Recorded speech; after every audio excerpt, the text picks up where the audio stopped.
Bonsoir tout le monde, merci pour ce rendez-vous. Je vous dis franchement, je m'y attache beaucoup à ce rendez-vous. Ça me demande beaucoup de travail, mais Baruch Hashem, un travail bénéfique. Il y a dans la paracha de cette semaine une immense question. Une question qui, d'ailleurs, j'ai eu Noémie au téléphone tout à l'heure. Elle m'a dit que c'est sa question annuelle. Donc à chaque fois qu'on arrive à la paracha, c'est sa question annuelle. Donc on va, Bezrat Hashem, essayer avec l'aide de Dieu d'y répondre. Alors, vous savez que dans la paracha de cette semaine, paracha de Vaïra, deuxième paracha du Sefer Shemot, c'est une paracha extrêmement riche puisque en fait, on démarre en fait le phénomène des plaies, les 7 plaies, 7 premières plaies que Akadosh Baruch Hu a envoyées sur l'Égypte pour commencer le processus de libération du Ham Israël. Et dans ce processus de libération, on se quitte un petit peu dans la paracha de Shemot sur une note un petit peu bizarre, un petit peu inhabituelle, puisque, en fait, Moshe Rabbeinu va s'adresser à Kadosh Baruch Hu. Vous savez qu'à la fin de la paracha de Shemot, Kadosh Baruch Hu va dire à Moshe, vas-y, va parler à Paro, dis-lui de faire sortir mes enfants d'Égypte et d'obéir à mon commandement. Voilà que le Paro, au contraire, eh bien, il dit, tu veux libérer les Juifs? Eh bien, moi, je te dis, je vais encore plus les asservir. Avant, je leur donnais la paille, je leur marchais le travail. Maintenant, ils iront eux-mêmes prendre la paille et je n'enlèverai rien à leur rentabilité. Donc, ça a été encore plus difficile. Les Béné Israël ont encore plus souffert de l'intervention de Moshe Rabbeinu, si bien que Moshe Rabbeinu, extrêmement, surpris de voir qu'au lieu qu'il y ait une sorte d'allègement et que Paro commence à progressivement laisser sortir le Ham Israël sur la dictée divine, eh bien, il s'aperçoit que c'est encore pire qu'avant. C'est encore pire qu'avant. Akadosh Baruch Hu demande à Paro de libérer les Béné Israël et lui, qu'est-ce qu'il fait? Il augmente la charge de travail, il augmente les contraintes de l'esclavage. Et voilà que Moshe Rabbeinu souffre véritablement de voir ses frères souffrir. Vous savez que ce qui a rendu et ce qui a donné à Moshe Rabbeinu le mérite de pouvoir libérer le Ham Israël, c'est parce que justement, Moshe Rabbeinu est empathique, il prend sur lui la souffrance de ses frères, puisque même lorsqu'il était déjà encore dans le palais de Paro, quand il est descendu, il est sorti 2 fois dans sa vie, 2 fois, parce qu'il était gardé à l'intérieur d'un palais comme dans une cage dorée. Bitian ne voulait pas le laisser sortir, et la seule fois, ou peut-être la deuxième fois où il est sorti, il a vu ses frères souffrir, et c'est de là qu'il a commencé, on va dire, cette réaction vis-à-vis d'un juif qui se faisait frapper par un Égyptien. Il a pris l'Égyptien, il l'a tué. Ça l'a poussé à prendre la fuite. Il est devenu roi d'Éthiopie, la Gemara rapporte qu'il est devenu roi d'Éthiopie pendant 40 ans. Et ensuite, il est revenu sur la dictée divine, sur la demande d'Akadosh Baruch Hu. Il est revenu pour sauver le Ham Israël. Donc, Moshe Rabbeinu, en fait, a vécu pendant 40 ans en fuite. Il attendait qu'en Égypte, eh bien, on ne cherche plus à le tuer pour pouvoir revenir.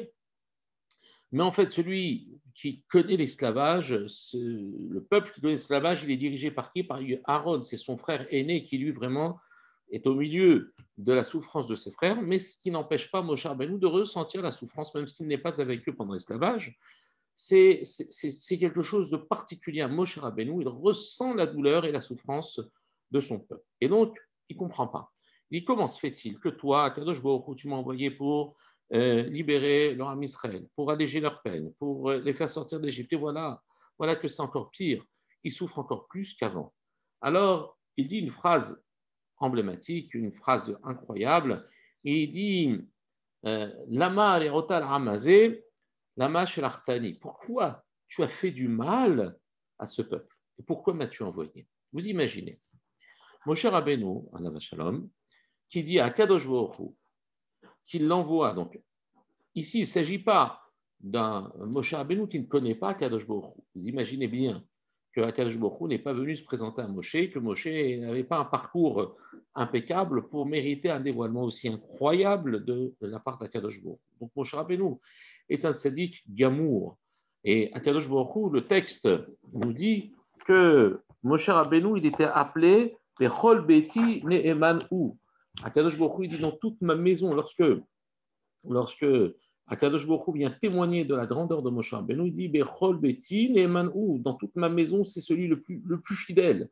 Donc Akadosh Baruch Hu, il témoigne que Moshe Rabbeinu est fidèle, que Moshe Rabbeinu est l'homme le plus incroyable que la terre ait porté. Pourquoi? Parce que Moshe Hanav Kol Adam, il est le plus humble de tous les hommes, il est le plus grand de tous les hommes, il est le plus grand prophète local, mais d'Israël qui est Moshe. Il ne s'est jamais levé en Israël comme Moshe Rabbeinu.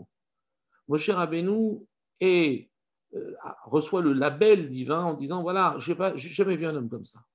Et pourtant, voilà que Moshe Rabbeinu remet en question le processus de libération et remet en question le mode d'action d'Akadosh Baruch Hu. Il lui dit Lama arerota la ramazé. Il lui a pas dit pourquoi ce peuple souffre-t-il? Pourquoi la souffrance augmente? Non, ce n'est pas une question impersonnelle. Il s'adresse à Dieu et il lui dit pourquoi tu as fait du mal à ce peuple? Vous imaginez? Ça, c'est The Passouk. C'est The Passouk de la Torah. Comment Moshe Rabbeinu, il peut dire à Kadosh Baruch Hu, pourquoi tu as fait du mal à ce peuple? Lama et l'Artani, pourquoi tu m'as envoyé? Comment? Pourquoi tu m'as envoyé? Kadosh Baruch Hu, il ne sait pas pourquoi il l'envoie. Moshe Rabbeinu, il peut dire ça à Dieu, c'est impensable. Et c'est la question qu'on va essayer d'attacher avec l'aide de Dieu. On va essayer de solutionner ce soir, parce que ça reste quand même un problème majeur dans le comportement, on va dire, de Moshe Rabbeinu vis-à-vis d'Akadosh Baruch Hu. Dieu choisit l'homme le plus extraordinaire que la terre puisse porter, et voilà que cet homme remet en question, Kaviachol, le comportement divin. Alors, justement, à cause de cette phrase-là, la paracha de Vaïra, donc ça c'est dans la paracha de la semaine dernière, paracha de Shemot, paracha de Vaïra, la paracha suivante, c'est qu'on va dire Paracha Tova pour ce Shabbat, nous dit Vaïdaber Elokim El Moshe Vayomer Elav Ani Hashem. Vaïdaber, Dieu parla à Moshe, Vayomer Elav, et il lui dit Ani Hashem, je suis l'Éternel. Et là, ce passouk vient, rapporte une contradiction. Pourquoi une contradiction? On a déjà parlé au cours des cours précédents qu'il y a plusieurs attributs divins. Il y a des attributs divins qui sont rattachés à la midat hadin, de la rigueur, de la sévérité, du roneige, de la punition. On va dire la punition ici, c'est pas faire souffrir l'homme, mais c'est le ramener à la raison, c'est-à-dire un peu comme un mur arrêterait l'élan de quelqu'un pour l'amener à tourner à droite ou à gauche. Eh bien, le mur, il n'est pas là pour punir, il est là pour diriger. La punition, elle n'est pas là pour détruire, elle est là pour orienter. Et d'ailleurs, c'est pour ça que les midot d'Akadosh Baruch Hu, le comportement divin est mida keneged mida, mesure pour mesure. Ça veut dire que à chaque fois qu'Akadosh Baruch Hu va vouloir mettre le doigt et montrer à l'homme là où le bas blesse, eh bien, il va l'éprouver sur telle ou telle chose pour que l'être humain puisse prendre comme ça des résolutions et comprendre d'où vient sa faute et pouvoir la réparer. Donc, voilà que dans les attributs divins, il y a des attributs divins qui sont liés à la rigueur, à la justice, et d'autres à la miséricorde. Le nom d'Akadosh Baruch Hu, qui est la rigueur, c'est Elohim. Elohim, c'est la nature, c'est tout ce qui est géré par des règles qui sont indérogeables. C'est pour ça qu'on appelle ça la rigueur. C'est-à-dire que lorsque vous jetez un caillou, il répond toujours l'équation du caillou, lorsqu'il est jeté, l'équation hyperbolique du caillou, il arrive toujours au même endroit, s'il subit la même force, s'il subit les mêmes frottements. Ce sont des règles de physique, des règles de science, des règles de mathématiques. Tout ça, c'est la nature est gérée par des règles. Ces règles-là paraissent immuables, indérogeables. C'est ça que l'on appelle Midat Hadin. Akadosh Baruch Hu a rentré l'homme dans un système qui est rigide. Et les mêmes causes provoquent toujours les mêmes effets. Donc ça, c'est ce qu'on appelle Midat Hadin. C'est avec ce nom-là qu'Akadosh Baruch Hu a créé le monde, c'est aussi avec ce nom-là qu'il va appliquer sa sentence, son din, sa justice sur l'être humain. Il y a un autre nom, alors il y en a plusieurs autres noms, on ne va pas faire un exposé sur les noms divins, ça pourrait peut-être être l'objet d'un autre cours. Il y a un autre nom que tout le monde connaît, le tétragramme Yud Ke Vav Ke, qui a pour valeur numérique 26, et qui lui représente ce qu'on appelle la Midat HaRachamim, la Midat HaChesed, la bonté. Et là, en fait, au contraire, on est dans l'élargissement, dans l'Itpashtut, dans le fait que ça s'étend, que ça vient prodiguer énormément de bien. Il n'y a pas de limite dans le Chesed. C'est une notion de grandeur, alors que dans le din, dans la rigueur, dans le nom Elohim, tout à l'heure, on a une notion de rétrécissement, d'encadrement, de limite.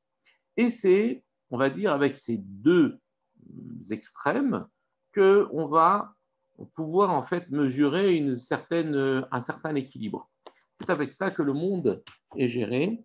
D'un côté, le nom de Dieu, qui lui est la miséricorde et l'impulsion de la création du monde, c'est celle qui va générer de la grandeur. Et ensuite, il va y avoir la Midatadine qui va venir quelque part comme si elle venait donner forme. Lorsque vous donnez, par exemple, vous avez une matière première. La matière première est toujours beaucoup plus grande que le résultat de la sculpture que vous voulez réaliser. Vous ne pouvez pas commencer une sculpture avec un petit morceau de pierre et ensuite en faire une grande. Non, il faut toujours partir de plus. Donc, imaginez comme ça, à titre d'exemple, vous avez le chesed, c'est une sorte de matière première énorme qui, elle, n'a pas de limite. Ensuite, il y a le din. Le din, c'est le burin qui va venir tailler au fur et à mesure pour pouvoir donner une forme et découvrir à travers cette rigueur, à travers cette dureté, parce qu'il faut que le burin soit plus dur que la matière qu'il sculpte, eh bien, on va obtenir une forme, une tsura. Donc, la forme, en fait, c'est quoi? C'est tout ce qui est projet, tout ce qui est réalisation, tout ce qui est but. Ça s'appelle le din. C'est la rigueur. Donc, vous voyez déjà que dans le din, on n'a pas toujours qu'un côté négatif, on n'a jamais un côté négatif, mais souvent dans l'esprit des êtres humains, le din est toujours représentatif de tout ce qui est difficile, de tout ce qui est négatif, de tout ce qui vient punir l'homme. Non. Le din, c'est aussi ce qui vient donner une forme, qui vient donner un but, qui vient donner un message et vient venir encadrer quelque chose qui au départ n'a pas vraiment de signification. Il est la matière première brute à laquelle on va donner un objectif. Donc voilà les deux noms d'Akadosh Baruch Hu. En général, ces deux noms ne sont pas employés dans le même passouk. Pourquoi? Parce que, en général, lorsque Akadosh Baruch Hu s'adresse selon la Midatadine, il s'adresse pendant tout le passouk avec la Midatadine. Ou lorsqu'il s'adresse avec la Midatachamim, avec l'attribut de miséricorde, c'est tout le passouk avec l'attribut de miséricorde. Mais nous voilà dans la parashat Vaïra, un passouk qui est coupé en deux. D'abord, Dieu va parler durement. Le mot daber, d'accord? Daber, ça veut dire parler, mais de manière dure, avec autorité, avec rigueur. Et donc, en regard de cette rigueur, on a le nom Elohim. Vaïdaber Elohim El Moshe.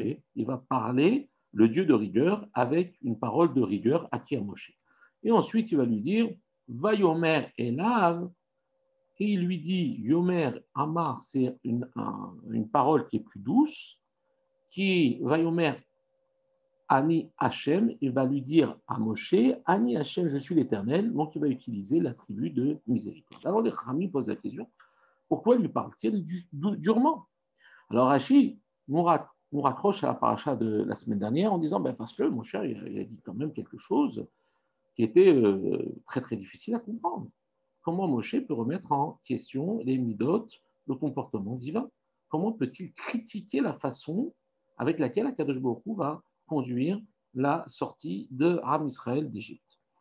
Moshe, certes, est empathique, il souffre pour le Ham Israël, mais bon, c'est quand même Akadosh Baruch Hu, il sait ce qu'il fait. Pourquoi tu lui dis ça?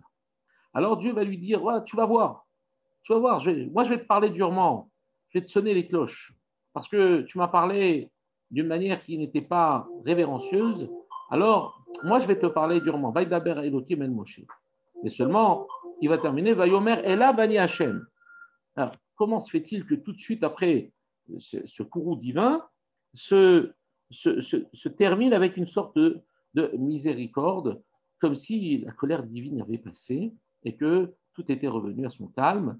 Alors, c'est ça la question ici que posent nos chachamim.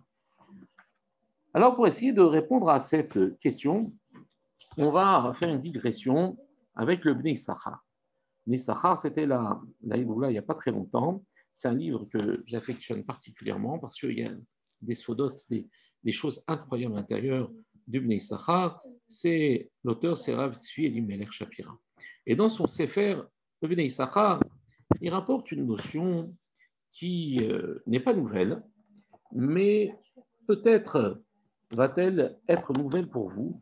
C'est ce qu'on appelle la Avera Lishma, c'est-à-dire la faute pour servir à Kadosh Baruch Hu, au nom du ciel. Comment est-ce possible? C'est pour ça que j'ai appelé ce cours « Doit-on toujours obéir ?» Ça veut dire quoi? Ça veut dire que la désobéissance fait-elle partie du projet, fait-elle partie du service divin? Est-ce qu'un homme peut désobéir à Kadosh Baruch Hu pour servir Dieu? Alors vous allez voir que cette notion, en fait, prend racine bien plus tôt, bien plus précocement qu'on ne l'imagine, puisque avant de créer l'homme, il y a déjà une désobéissance, l'échem mitzvah, c'est-à-dire on désobéit pour faire la volonté d'Akadosh Baruch Hu. Comment c'est possible? Ça paraît complètement, comment dire, paradoxal. Vous savez pourquoi Adam Arishon s'appelle Adam? Parce qu'il a été créé à partir de la terre. Adama, c'est la terre. Et Adam Arishon, il a été créé à partir de la terre, donc c'est pour ça qu'il s'appelle Adam. Et pourquoi c'est important pour nous de savoir que Adam Arishon a été créé à partir de la terre? Parce que cette création cette matière première va générer chez Adam Arishon une forme de prédisposition à la faute l'ishma, à Avera l'ishma, fauter pour servir à Kadosh Baruch Hu. Pourquoi? Parce que la matière première, qui s'appelle la terre, avait déjà, avant que l'homme ne soit créé, avait déjà fauté vis-à-vis d'Akadosh Baruch Hu pour faire ce que l'on appelle une faute, l'Echem Shamayim, au nom du ciel. Comment ça s'est passé? Lorsque Akadosh Baruch Hu a donné des ordres aux éléments de la création de se former, lorsqu'il va dire à la lumière d'éclater, quand il va dire à la terre de se former, aux eaux de se rassembler, etc., à la terre d'émerger, il va dire à la terre que Etz péri, Osé péri, que l'arbre fruit fasse du fruit. Ça veut dire qu'il a demandé, et ça c'est ce que nous dit Rashi, ce que nous disent aussi les Chachamim dans les Midrashim, dans la Gemara, Etz péri, Osé péri, que l'arbre fruit. Il n'y a pas marqué que l'arbre fruitier. Etz péri, Osé péri. Ça veut dire qu'à l'origine, Akadosh Baruch Hu voulait quoi? Voulait que l'arbre lui-même soit un fruit. Ce n'est pas un tronc d'arbre avec du bois immangeable qui donne des fruits, c'est que le tronc, les branches, les feuilles, tout ça, ça soit du fruit. Vous imaginez comme une sorte d'oranger, ou même le tronc a un goût d'orange. Tout est mangeable, tout est mangeable. Ça, c'était le projet divin. Etz péri, osé péri, que l'arbre fruit donne un fruit. Et qu'est-ce qu'elle a fait la terre? Ve etz osé péri. Et la terre, elle a fait en sorte qu'un bois, c'est-à-dire qu'un arbre qui n'est pas comestible, donne un fruit. Est-ce que la terre, qu'est-ce qu'elle a dit? Elle a dit, mais il n'y a pas de kiddush Hashem là-dedans. Vous imaginez, si jamais vous coupez une tranche d'un fruit, la tranche du fruit, elle n'est pas plus étonnante que le fruit lui-même, c'est une partie du fruit. Donc il n'y a pas de kiddush Hashem que la tranche, elle ait le goût du fruit, puisque c'est du fruit lui-même. Mais si jamais je faisais pousser un arbre qui lui n'est pas comestible, et que de cet arbre va pousser un fruit, ça c'est un kiddush Hashem incroyable. On va voir en fait que de quelque chose qui n'est pas mangeable, va naître quelque chose qui va devenir comestible. Et la terre, à travers cette désobéissance, a voulu honorer le Créateur. Cependant, si cette faute que la terre a commise, elle l'a fait l'ishma, eh bien, ça s'est un petit peu mal passé. Pourquoi? Parce qu'elle a communiqué ce gène de la désobéissance, l'Echem Mitzvah. Ce gène de la désobéissance, elle a communiqué à qui? À Adam Arishon, qui lui-même a été créé à partir de la terre. Il portait en lui, Adam Arishon, le gène de la désobéissance de la terre. Qu'est-ce qu'il va faire Adam Arishon? Eh bien, il va dire, mais attends, Dieu me demande de ne pas manger de l'arbre de la connaissance du bien et du mal. Très bien. Mais si maintenant je ne fais pas ce que Dieu m'interdit de faire, il n'y a, pas de tridouche là-dedans. Ce qui serait encore mieux pour pouvoir s'élever, c'est quoi? C'est fauter, d'accord? C'est-à-dire manger de ce fruit et faire tchouva. C'est-à-dire que tant que je n'ai rien fait, alors, pour ainsi dire, mon service divin est complètement, c'est un ECG complètement plat, il n'y a rien. J'ai rien fait, je me suis empêché de manger, ce qu'on appelle Shev ve'al ta'aseh. Assis-toi et ne fais rien. C'est vrai que le service divin, quand vous demandez à une personne de servir à Kadosh Baruch Hu, première chose qui lui vient à l'esprit, c'est quoi? C'est faire quelque chose de positif. Servir Dieu, prier, donner un tzedaka, étudier la Torah. Et tout ça, ça sonne, on va dire, ça sonne bon. Quand on sert quelqu'un, on le fait activement. Maintenant, ne fais pas ça, ne fais pas ça, ne fais pas ça, ne fais pas ça. C'est-à-dire, si je ne fais rien, je n'ai pas vraiment le sentiment de servir à Kadosh Baruch Hu. Alors, qu'est-ce que je vais faire? Je vais désobéir pour pouvoir agir de manière positive, c'est-à-dire faire tchouva. Et lorsque j'aurai désobéi pour faire tchouva, je me serai servi quelque part de la faute pour m'élever.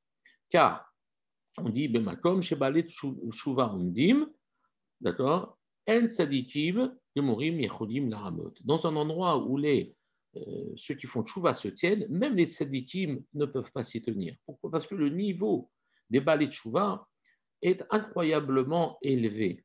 Et l'endroit dans lequel ils se tiennent, eh bien, c'est un endroit qui devient un endroit tellement précieux que même les tzadikim qui n'ont jamais fauté ne pourraient pas supporter, ne seraient pas au niveau de rester en contact de ces balais de chouva. On pourrait comparer ça de manière schématique. Imaginez qu'il y ait un fil qui nous relie avec le Créateur et que je romps le fil en fautant, et quand je fais tchouva, je fais un nœud. Donc forcément, le nœud eh bien, va raccourcir la distance qu'il y a entre l'homme et Dieu. C'est très schématique, mais c'est amusant parce que ça nous permet un fait de voir qu'à travers la tchouva, même s'il y a un nœud, mais il y a un lien, un rapprochement avec le Créateur. Parce que quand on a fait tchouva, on a pris conscience de qui on, de qui on était les serviteurs. La tchouva, c'est quelque chose qui nous permet de prendre conscience de qui est Dieu. Et donc, c'est pour ça que ça élève forcément l'homme de manière plus proche. Le tzaddik, c'est celui qui n'a jamais fauté. À la limite, il sait qui est Akadosh Baruch Hu, mais il ne sait pas comment s'en approcher. La seule chose, c'est qu'il sait comment ne pas le quitter. Oui, ça c'est une chose. L'échev et Altarasé, ne fais pas de bêtises. Fais ce qu'on te demande de faire. Mais que la personne ait fait une bêtise et qu'ensuite, alors, vous allez me dire, mais ça veut dire que quoi? Ça veut dire que je vous encourage à fauter, à faire tchouva. Eh mais voilà que ça ne s'est pas bien passé pour Adam Rishon. Ben, il n'a pas tout de suite eu l'idée de faire tchouva. Et malheureusement, la faute n'a pas été tout de suite récupérée. Et ça a provoqué ce que ça a provoqué, ça a amené la mort sur le monde. Et jusqu'à aujourd'hui, nous sommes, nous, les héritiers de cette faute que nous devons réparer au quotidien par nos actions. Donc en fait, la Avera Lishma, au début, elle a quelque part été à l'origine du monde, mais voilà que Adam Arishon, cette Avera Lishma, même s'il en a été quelque part, il a possédé ce gène de désobéissance que lui a transmis la terre, matière première avec laquelle il a été formé, ça reste que cette Avera Lishma a amené quelque chose, mais qui n'a pas abouti. Et c'est plus tard que la Avera Lishma, c'est-à-dire la faute pour servir à Kadosh Baruch Hu, la désobéissance programmée, eh bien, pas l'obsolescence programmée, la désobéissance programmée avec le but de servir à Kadosh Baruch Hu a été et reste toujours que l'apanage des grands. nous ne pouvons pas, nous, imaginer que même si ce principe existe, nous puissions, nous, un jour, pouvoir prétendre avoir l'audace, la fierté de pouvoir dire nous avons agi, nous avons péché, mais pour faire le bien. Ça, c'est pas possible. C'est pas possible. C'est pas à notre niveau. Là, on va parler de quelque chose qui n'appartient pas à notre génération, mais qui a été en fait considérablement importante et qui, jusqu'à présent, jusqu'à la venue du Mashiach, imaginez que le Mashiach va venir grâce à une Avera Lishma, grâce à une faute qui a été faite, les Shem Shamayim, pour le bien, pour servir à Kadosh Baruch Hu. La Avera Lishma dont je vous parle, c'est Tamar. Vous connaissez l'histoire de Tamar. Tamar, c'est cette bru de Yehuda, le fils de Yaakov, qui d'abord donne cette femme à son fils Er, ensuite à Onan, parce que Er va mourir sans laisser d'enfant. Onan va reprendre la femme de son frère pour lui donner une descendance, mais toujours il va mourir lui aussi sans donner d'enfance, parce que leur comportement était pervers, et donc Akadosh Baruch Hu les a fait sortir de ce monde sans leur donner de descendance. Il était normalement, selon les règles du Hiboum, était normalement légitime de donner le troisième frère et le dernier fils de Yehuda, qui s'appelait Shelah, mais qui était encore un jeune. Il était jeune, Shelah. Et donc Yehuda, lui, d'un côté, il a utilisé cette jeunesse comme prétexte. Et il a dit à Tamar, écoute, c'est vrai que tu dois normalement épouser Shelah, puisque tu dois, tant que tu n'as pas eu d'enfant des deux premiers enfants, eh bien, des deux premiers maris, eh bien, il faut que tu te maries avec Shelah. Mais Shelah est encore jeune, attendons qu'il grandisse et je te le donnerai. Pourquoi il a pris ça comme prétexte? Parce que Yehuda s'est dit, cette femme est une mangeuse d'hommes, elle est en train de tuer les maris les uns après les autres. Il a eu peur que ce soit une catlanite, c'est-à-dire une femme qui porte la poisse quelque part et qui, par le mariage, eh bien, va amener une sorte de malédiction sur ses maris. Et donc, il n'a pas voulu lui donner Shelah. Et il lui a dit, attendons qu'il grandisse. Mais Tamar n'est pas dupe, elle voit bien que lorsque Shelah grandit, eh bien, Yehuda ne lui donne pas plus Shelah en tant que mari. Et donc, elle comprend que quoi? Que Yehuda s'abstient de vouloir lui donner Shelah. Et donc, elle cherche à avoir une descendance, les Shem Shamayim, avec qui? Avec Yehuda, le père. Car à l'époque, avant le don de la Torah, on pouvait aussi faire Yiboum, c'est-à-dire donner une descendance un mari qui est parti, un homme qui est parti sans laisser d'enfant, avec soit le père, soit les frères, puisqu'il était important que ce soit de la même famille, pour que le nom soit propagé, soit que le nom puisse avoir une descendance.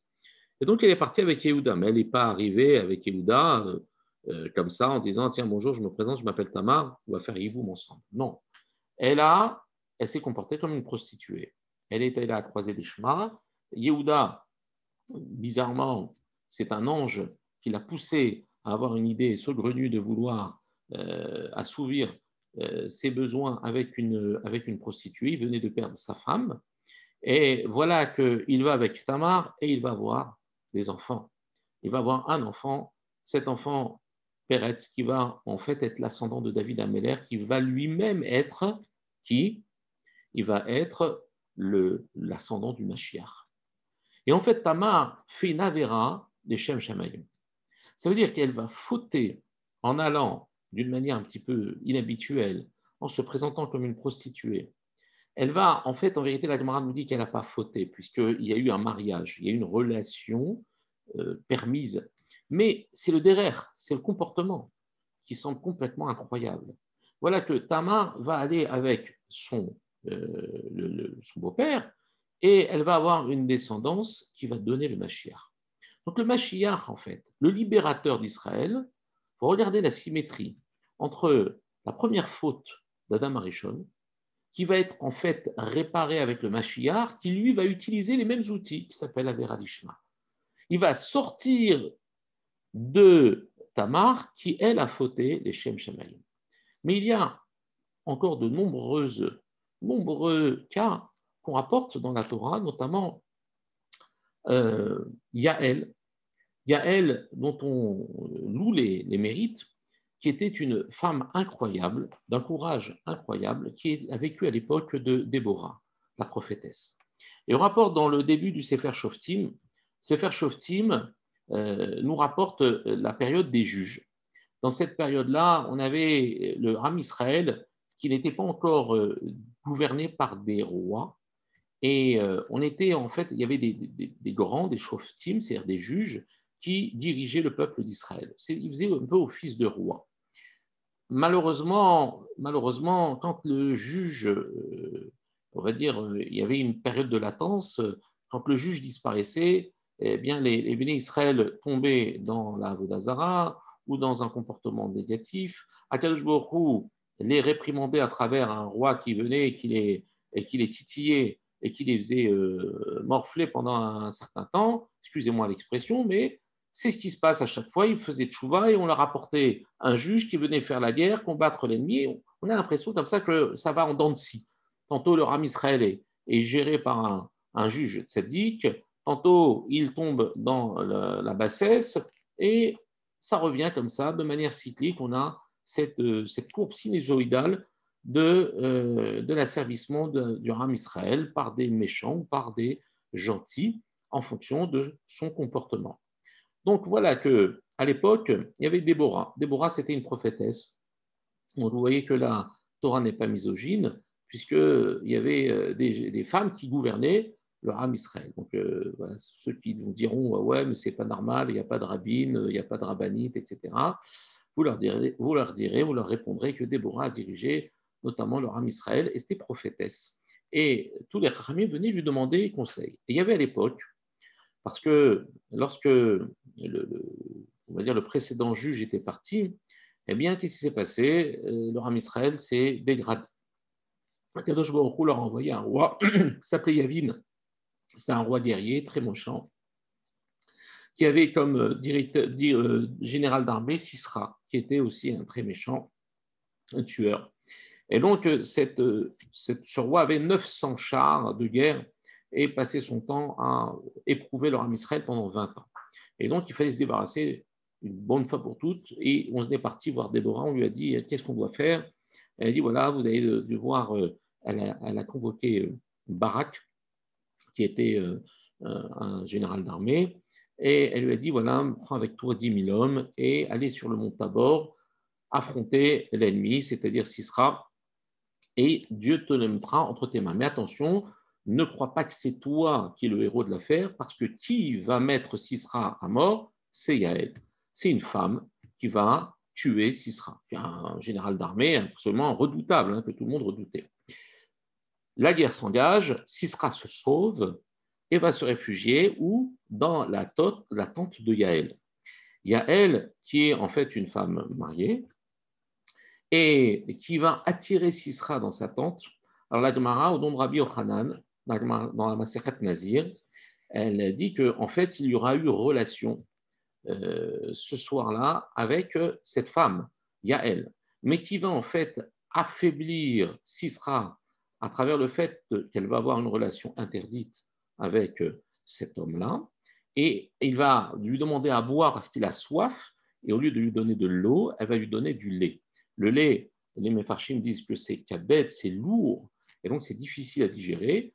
C'était un homme extrêmement fort, très, très corpulent, et il a bu énormément de lait, il s'est assoupi. Au moment où il s'est assoupi, elle a pris le pieu de sa tante, et elle a percé la tente de Sisra, elle l'a tué sur le coup, et c'est comme ça qu'elle a sauvé le Ram Israël de ce tyran. Et lorsque Barak va courir après Sisra, parce qu'elle le poursuivait, Yaël est sortie à sa rencontre, elle dit viens voir l'homme que tu recherches. Elle lui montre le corps de Sisra qui gisait dans sa tente. Et les Chachamim, dans la Gemara Masechet Nazir, elle dit la Avera Lishma est plus grande que la mitzvah chez le Lishma. Ça veut dire faire une Avera pour servir à Kadosh Baruch Hu avec une bonne intention, c'est plus grand que de faire une mitzvah, c'est-à-dire de faire une bonne action, mais qui n'est pas bien intentionnée. Dire que, par exemple, une mitzvah, mais qui cherche un petit peu à servir ses intérêts, non pas servir véritablement à Kadosh Baruch Hu. Et la Gemara ne comprend pas. Elle dit, mais c'est pas possible que tu me dises ça, que tu me dises que c'est au moins pareil. Oui, mais que ça soit plus grand. C'est quelque chose d'incroyable. Et au final donc, la Gemara va parler de cette fameuse thèse qui est que commence déjà à faire les choses par intérêt, mitor chez l'odishma, yavodishma, commence déjà à faire les choses par intérêt et tu verras qu'au fur et à mesure, tu viendras à les faire de manière complètement désintéressée. Mais revenons sur notre sujet de Havera Lishma. Donc on voit que la Havera Lishma, elle a apporté la Géoula, elle a sauvé leur âme Israël. On le verra plus tard concernant, Esther et Mordechai, qui vont devoir sauver leur âme Israël du projet perfide de Haman qui cherchait à détruire tout leur âme Israël, Achashverosh et Haman, par cette fameuse chasse à l'homme qui était organisée normalement au jour de Purim, où tous les empires devaient se ruer sur les Juifs et les tuer en toute impunité. Voilà, qu'est-ce qu'ils ont fait? Ils ont, en fait, Mordechai a instauré un jeûne le premier soir de Pessah. Ça veut dire qu'en fait, il a instauré, pour que leur âme Israël soit sauvée, il a instauré que l'on jeûne le premier soir de Pessah de telle manière que l'on annule la consommation, qui est une mitzvah de la Torah, du maror et de la matzah. Donc en fait, il a volontairement supprimé une mitzvah positive en demandant au Ram Israël de jeûner le premier soir de Pessah. Et qu'est-ce que va faire Esther? Elle va se donner volontairement à Achashverosh pour obtenir de lui sa clémence et sauver le Ram Israël. Jusqu'à présent, Esther était violée par Achashverosh. Elle était mariée, dit la Gemara dans Masechet Megillah, à Achashverosh, son oncle. Elle était la femme de Mordechai, son oncle. Elle était mariée à Mordechai. Tant qu'elle n'était pas consentante, elle était permise encore à son mari. Et donc, dit la Gemara, au moment où elle allait avec Achashverosh, qui était le roi, qui avait un droit de vie ou mort sur ses concubines, sur ses femmes, elle n'avait pas le choix. Alors, si elle allait avec le roi Achashverosh, ensuite, une fois qu'elle sortait, elle se trempait dans un mikvé, se purifiait, passait un processus de purification, et ensuite elle pouvait aller avec son mari, Mordechai. Mais un jour, lorsqu'il a fallu demander la miséricorde au roi parce que le décret était tombé, que malheureusement les Juifs devaient tous mourir, devaient tous être tués dans les 127 empires qui étaient sous l'égide du roi, eh bien, qu'est-ce qui s'est passé? Eh bien, Mordechai lui dit, il faut que tu ailles maintenant, il faut que tu ailles voir le roi. Mais si tu vas voir le roi, ça veut dire que tu vas être consentante. Vous imaginez bien que le roi ne va pas accepter que Esther rentre et lui demande des choses si jamais elle n'accepte pas de se donner à lui. Et du fait qu'elle va aller le voir, elle devient maintenant consentante. Et si je suis perdu, je suis perdu. Ça veut dire que Esther va dire à Mordechai, maintenant c'est fini. Maintenant que je vais consentante voir le roi pour lui demander la clémence, je suis obligé de me donner à lui avec ratson, avec volonté. Et là, je serai interdite à tout jamais à toi. Voilà que Esther va faire ce qu'on appelle une avera lishma. Elle va faire une faute, aller de manière consentante, elle pourrait rester toute sa vie de manière anoussa, c'est-à-dire forcée. Et elle n'aurait pas été pour autant, passible de cette avera, mais elle va partir voir Achashverosh consentante pour sauver quoi? Le Ram Israël. Donc elle va faire une avera lishma. Mais sa kavana, son intention, elle est bonne, mais l'acte n'est pas bon. Elle va le faire volontairement. Mais elle a une kavana. Eh bien, figurez-vous que cette avera lishma, aussi bien de Mordechai qui va supprimer la consommation de matzah et de maror, et le fait que Esther va se donner volontairement à Achashverosh, ça va aussi amener la Géoula au Ham Israël. Alors, je vous pose une question. Pourquoi passer par une avera lishma? Pourquoi ne pas faire des mitzvot, tout simplement, et de rajouter et de multiplier les mitzvot pour multiplier les vérités, et comme ça nous sort de l'oppression de nos ennemis. Pourquoi passer par cette avera lishma? C'est quelque chose d'incroyable. Alors, c'est justement après cette longue introduction qu'on va très vite conclure, pas aussi vite que... Non, on ne va pas très vite conclure, mais Vous allez voir où on veut en venir. Et donc, qu'est-ce qui va se passer? Il faut maintenant libérer le Ham Israël d'Égypte. On revient maintenant à notre paracha. Moshe Rabbeinu dit à Kadosh Baruch Hu, Lama alerota la amazé, pourquoi tu as fait du mal à ce peuple, Lama shelartani, pourquoi tu m'as envoyé? Moshe Rabbeinu va faire aussi une avéra lishma. Il va démentir à Kadosh Baruch Hu. Il va contredire à Kadosh Baruch Hu, mais avec une kavana qui est une bonne kavana, avec une bonne intention. Et nous explique le Bnei Issachar que cette avéra lishma a pour but justement de pouvoir à la fois donner du mérite au Bnei Israël et punir les oppresseurs ou les ennemis du Ham Israël. Comment ça procède? Lorsqu'on fait une mitzvah, lorsqu'on fait la volonté d'Akadosh Baruch Hu, alors on amène sur le monde un flux de bénédictions, de brachot, de haïm, de tov, de tout ce que vous voulez. Le monde entier, ce n'est pas simplement l'homme qui fait la mitzvah, mais c'est comme si on ouvrait une trappe et que de cette trappe va tomber une bonté infinie, une miséricorde infinie du ciel sur la terre. Donc, lorsque l'homme fait une mitzvah, il attire le bien sur tout le monde, même sur ses ennemis. C'est-à-dire qu'il n'y a pas de direction de manière très, ciblée sur la personne qui fait la mitzvah.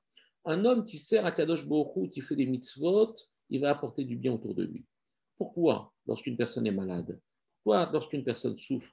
Pourquoi quand on demande la miséricorde, on demande aux hommes de faire une mitzvah? Normalement, si tu fais la mitzvah, c'est toi qui vas avoir le bénéfice. Ben non, c'est lui aussi, celui qui est malade. Lorsque tu vas faire une mitzvah, eh bien, tu vas apporter du tov dans le monde. Et donc, du coup, ce bien-là, il va apporter un rétablissement pour ce malade. Il va apporter la possibilité à cette femme d'avoir des enfants. Et ben, tout ça, ça va être quelque chose de bénéfique.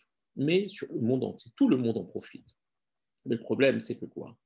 C'est que mes ennemis aussi, ils en profitent. Donc, finalement, qu'est-ce que je fais? Je vais donner aussi une valeur ajoutée à mes ennemis. Et du coup, je n'ai rien solutionné. C'est un peu comme si, en fait, on avait changé d'étage, mais on était les deux, toujours en confrontation. L'un ne descend pas par rapport à l'autre. Comment puis-je me détacher de mon ennemi si jamais je donne aussi à mon ennemi? Ce n'est pas possible. En revanche, lorsque je fais une avera, Chas v'Shalom, je fais une faute, j'attire ce qu'on appelle la pula'anout, c'est-à-dire la souffrance dans le monde. Donc, à chaque fois qu'un homme fait une avera, ce n'est pas sur lui d'Afrique, c'est sur le monde entier, mais aussi bien sur lui, sur ses amis, que sur ses ennemis. Et donc, imaginez que maintenant, eh bien, ils descendent tous les deux d'un étage. C'est-à-dire que ça va entraîner une néphila, ça va entraîner une chute, mais cette chute va être symétrique. Elle va être concordante. Ce qui fait que lorsqu'un homme va faire une avéra, il va attirer la punition sur ses ennemis, mais sur lui aussi. Il va devoir rendre des comptes de cette avéra. Alors, il n'y a que les grands qui soient capables de faire ça. C'est-à-dire de faire ce qu'on appelle une avéra qui est une mitzvah. Parce que, en fait, tout va dépendre de la kavana. Seuls les grands de ce monde, et pas de notre monde, hein, c'est fini, il n'y a pas ça. Ça n'existe pas à notre époque. Mais je parle de Esther, de Mordechai, de Moshe Rabbeinu, de Tamar, d'Adam Arishon, de tous ces gdolim qui vont de Yaël, qui vont en fait faire une avéra, mais avec une kavana, avec une intention qui est uniquement orientée pour le service d'Akadosh Baruch Hu. Ce qui fait que, c'est quoi une mitzvah? C'est servir Dieu. Eh bien, je vais fauter pour servir Dieu. Qu'est-ce qui va se passer? Je vais réussir à faire ce qu'on appelle une sorte de combiné entre ce qui va être négatif et ce qui va être positif. Mais étant donné que c'est moi qui fais la mitzvah, eh bien, qu'est-ce que je vais faire? Je vais apporter un bien, mais que je vais cibler sur ceux qui en ont besoin. Et lorsque je vais faire la Havera, je vais apporter une souffrance sur ceux qui sont en fait, qui nécessitent de recevoir ou de subir cette punition. Ce qui fait que, qu'est-ce qu'il a fait Moshe Rabbeinu? Et là, je vous lis dans les mots ce que nous disent les Chachamim concernant la Havera l'Ishma de Moshe Rabbeinu Bnei Issachar. Et il dit qu'en fait, voilà ce qui s'est passé. Haïta Kavanat Moshe Rabbeinu, voilà la Kavanat de Moshe Rabbeinu, Raria Mehemna, le fidèle berger, c'est-à-dire celui qui n'a jamais trahi sa fidélité vis-à-vis du Créateur. Il voulait faire descendre des chassadim, c'est-à-dire des bontés sur qui? Sur l'Aram Israël. Vedinim veronashim à la mitzrim. Mais seulement, il fallait pouvoir créer une sorte de filtre et de séparation. Il a fait descendre en même temps la souffrance, la punition, mais aussi la bracha, le chesed. Et le fait qu'il ait à la fois fait une avéra lishma, c'est-à-dire qu'il a en fait associé en même temps ces deux dimensions. L'une pour descendre mon ennemi et l'autre pour relever le Ram Israël. Ce qui fait qu'à ce moment, qu'est-ce qui va se passer? Il va y avoir ce qu'on appelle une afrada. Il va y avoir une déchirure. C'est-à-dire que lorsque le Ram Israël est sous l'emprise de ses ennemis, c'est forcément parce que le Ram Israël doit réparer quelque chose. À chaque fois que le Ram Israël a été asservi, à l'époque des juges, à l'époque de Esther, de Mordechai, la Gemara nous dit parce qu'ils ont participé au festin de Achashverosh et qu'ils y ont mis du plaisir, lorsque, par exemple, dans toutes les formes d'oppression, le Ram Israël, s'il est soumis à des méchants, entre guillemets, je vais symboliser ça comme ça, eh bien, c'est parce qu'il faut qu'ils payent quelque part leur désobéissance. Alors, qu'est-ce qu'il va falloir faire? Il va falloir, ils sont maintenant sous l'égide de leurs ennemis. Ils sont complètement asservis. Donc il va falloir faire monter le Ram Israël tout en faisant descendre l'ennemi pour créer ce qu'on appelle une séparation, une afrada et une rupture, atteindre le seuil de plasticité et rompre définitivement la soumission du Ram Israël et de les faire monter par-dessus leurs ennemis. Et c'est pour ça que lorsque Moshe Rabbeinu va dire à Kadosh Baruch Hu Veitlonen, il se plaint. Et il ose remettre en question Ve'amar el Hashem itbarach lama arerota la ramazé, pourquoi tu as fait du mal à ce peuple, la mazé chez l'artani, pourquoi tu m'as envoyé, Kede shemimarase a avera yirdu dinim v'onashim amitzrim, pour que cette avera puisse apporter les dimensions de punition sur qui? Sur les oppresseurs, sur les Égyptiens. Mikavata ou mikavanata, et sa kavana, son intention qui était pure, qui était uniquement pour sauver le peuple d'Israël, ça fait tomber tous ces chassadim, ces bontés sur Israël. Ce qui fait qu'à ce moment-là, eh bien, tous les grands, lorsqu'ils ont voulu libérer leur âme Israël du joug de leur ennemi, il a fallu d'un côté rehausser leur âme Israël tout en rabaissant de l'autre côté l'ennemi pour détacher et séparer et permettre au âme Israël de se libérer de ces liens qui le rattachaient à son ennemi et qui le faisaient en souffrir. Ça, c'est cette notion que je voulais partager avec vous ce soir, qui est très, très dense, que l'on pourrait éventuellement, on pourrait, comment dire, en reparler, un nombre de cours incroyable, parce que ce qu'on appelle un Vera Lishma, c'est quelque chose qui a du mal à être perçu. Pourquoi? Parce qu'on a l'impression qu'on ne peut pas servir Hachem en lui désobéissant. Mais en fait, dans le principe même, c'est possible. On l'a vu pour les grands. Nous ne sommes pas capables d'orienter nos pensées de manière aussi, comment dire, on ne peut pas diriger nos pensées, on ne peut pas maîtriser nos pensées avec la même force que Moshe Rabbeinu. Pour qui on se prendrait si on se permettait de faire de ce qu'on appelle de fauter le Shem Shamayim? Vous savez que des tas de fous ont malheureusement induit le Ram Israël en erreur, notamment les faux prophètes qui se sont multipliés dans des périodes où le Ram Israël était tellement en souffrance qu'ils acceptaient qu'on leur amène comme ça des faux messies, des personnes qui se proclamaient rois, comme Shabbatai Tzvi, comme d'autres Bar Korba, d'autres faux messies qui se sont annoncés au Ram Israël et qui étaient capables de dire, voilà, je fais une avéra pour sauver le Ram Israël. Qu'est-ce qu'il a fait comme avéra Shabbatai Tzvi? C'est un grand, pourtant, Shabbatai Tzvi. Il s'est converti à l'islam pour sortir les neshamot et les nitsupsot, les étincelles de Kdusha qui étaient à l'intérieur de... qu'est-ce que ça veut dire ça? Qu'est-ce que ça a donné aujourd'hui? Shabbatai Tzvi, il a fini musulman. Mais on ne peut pas faire aujourd'hui une Avera Lishma. C'est pas du tout possible.